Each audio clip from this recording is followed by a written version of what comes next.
शिशिर कुमार है। मैं Amrapali laser valley का एओए का अध्यक्ष हूँ। और क्या घटना आज सुबह की है, करीब 8:15 से 8:30 के बीच में।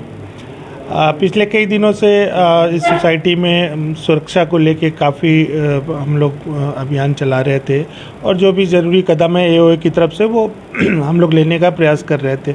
इस पे जो यहाँ पे निवासीगण है उनका भी काफ़ी दबाव था और हम लोग समझते हैं इन चीज़ों को कि सुरक्षा अहम है। तो उसको देखते हुए हम लोगों ने यहाँ पे पार्क प्लस लगवाया है जो गेट पे, और सारे निवासियों से अनुरोध किया था कि वो अपने अपने पार्क प्लस के टैग को ले लें और 1 सितंबर से हम लोग इसको इम्प्लीमेंट करने वाले हैं। इसकी सूचना हम लोगों ने 1 हफ्ते पहले सब लोगों को दे दी थी और उसके बाद रिमाइंडर भी दिया था और लोग उसमें एक्शन भी ले रहे थे।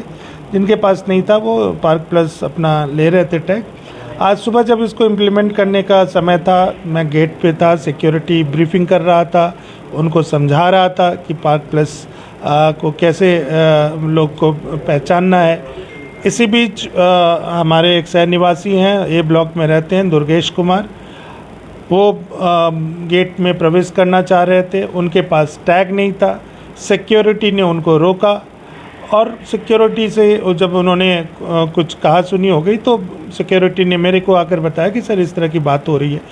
जब मैं उनके पास गया, उनसे पूछा कि टैग क्यों नहीं लगवाया है, वो इतने में अब्यूज़िव हो गए, गलत भाषा का प्रयोग करने लगे और साथ साथ फिर उन्होंने हमारे साथ फिज़िकली मैन हैंडल करने की कोशिश की और उन्होंने किया भी, जो कि एक बहुत दुर्भाग्यपूर्ण घटना है। और इस सोसाइटी के लिए और ख़ासकर हम लोग जो यहाँ पे विधि व्यवस्था बनाने के लिए प्रयासरत हैं, उनके लिए तो बेहद ही ये दुखद बात है और ये एक चिंता का विषय है।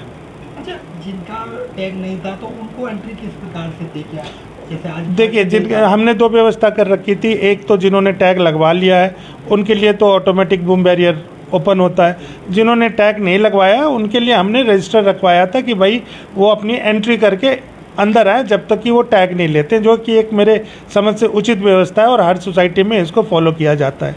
लेकिन कुछ लोग यहाँ पे नियम कानून से ऊपर उठकर उसको धड़ल्ले से तोड़कर यहाँ रहना चाहते हैं, असामाजिक गतिविधि में इन्वॉल्व होते हैं। वो बिल्कुल किसी भी सभ्य समाज के लिए स्वीकृत नहीं है। और कितने लोग थे गाड़ी में?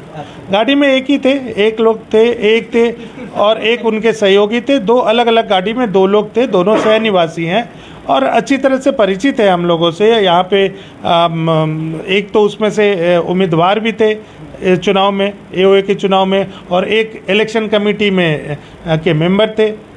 तो ये दोनों ही जिम्मेवार लोग हैं, लेकिन नियम कानून से ऊपर उठकर कुछ करना चाह रहे हैं। डंडा भी लिया था सुना था। हाँ, उसके बाद जब पहली झड़प हो गई, मैं गेट के अंदर आ गया। सिक्योरिटी गार्ड ने उनको टैकल किया, उनको पकड़ा। इस बीच वो हाथ छुड़ाकर गार्ड रूम से एक डंडा लेकर और डंडे से मेरे पे प्रहार करने की कोशिश की गई, जिसमें मेरे को क्षति हुई शारीरिक तौर से, और मेरा iPhone 14 जो महंगा फ़ोन है वो पूरी तरह से टूट गया। अब पुलिस से आप लोगों ने शिकायत की है, पुलिस ने क्या कार्रवाई की?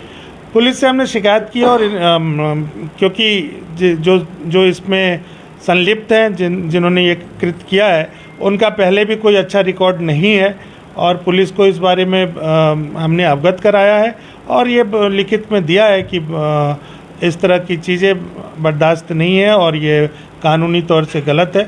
तो इसको आप अपने संज्ञान में लें और उचित कार्रवाई करें। आप देख सकते हैं मेरा फ़ोन बुरी तरह से टूट चुका है उनके डंडे चलाने की वजह से, और ये क्षति